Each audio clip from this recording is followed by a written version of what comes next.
नमस्कार विद्यार्थी मित्रांनो, मी रुपाली। आज आपण इयत्ता 7वी मराठी विषयाबद्दल माहिती पाहणार आहोत। तर प्रकरणाचं नाव आहे अनामवीरा। तर कवितेची मध्यवर्ती कल्पना आहे की देशाच्या सीमेवर जागृत पहारा करणारा किंवा ठेवणारे सैनिक शत्रूशी लढताना प्राणाचे बलिदान देतात। त्या सर्व सैनिकांना प्रत्येकारी शब्दात कवीने अभिवादन केलेले आहे। तर समाज दखल घेवो न घेवो आपले कर्तव्य बजावण्याचे सैनिकांनी व्रत घेतले आहे असं म्हणून कवी कुसुमाग्रज, त्यांनाच आपण विष्णू वामन शिरवाडकर यांचं टोपण नाव आहे कुसुमाग्रज यांनी ह्या कवितेच्या माध्यमातून आपल्याला अशी शिकवण देऊ इच्छितात की भारतवासियांचे संरक्षण करणाऱ्या जवानांच्या कर्तव्याची जाणीव सदैव मनात असायला हवी।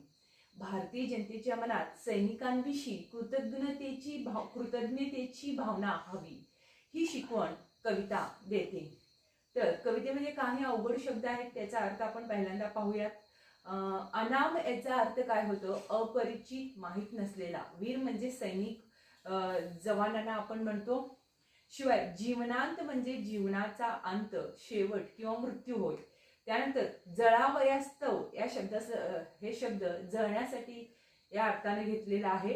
संसार म्हणजे प्रपंच, तमी म्हणजे अंधारात, लोपती म्हणजे विरून जातात, विलीन म्हणजे नामशेष लुप्त, जनभक्ती म्हणजे लोकसेवा, नच म्हणजे नाही, उधाणले याचा अर्थ उफाळले, वर आले असा होतो।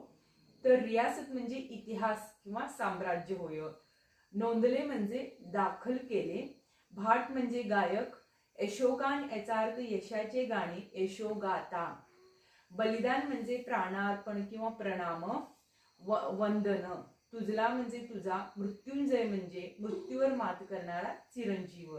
अशा प्रकारे विद्यार्थी मित्रांनो कवितेमधील अवघड शब्दाचा अर्थ आपण पाहिलेला आहोत। आता आपण कवितेचा भावार्थ पाहूयात। अनामवीरा जिते जाहला तुझा जीवनांत, अनामवीरा जिते जाहला तुझा जीवनांत, स्तंभ तिथे ना कुणी बांधला पेटली न वात, स्तंभ तिथे ना कुणी बांधला पेटली न वात।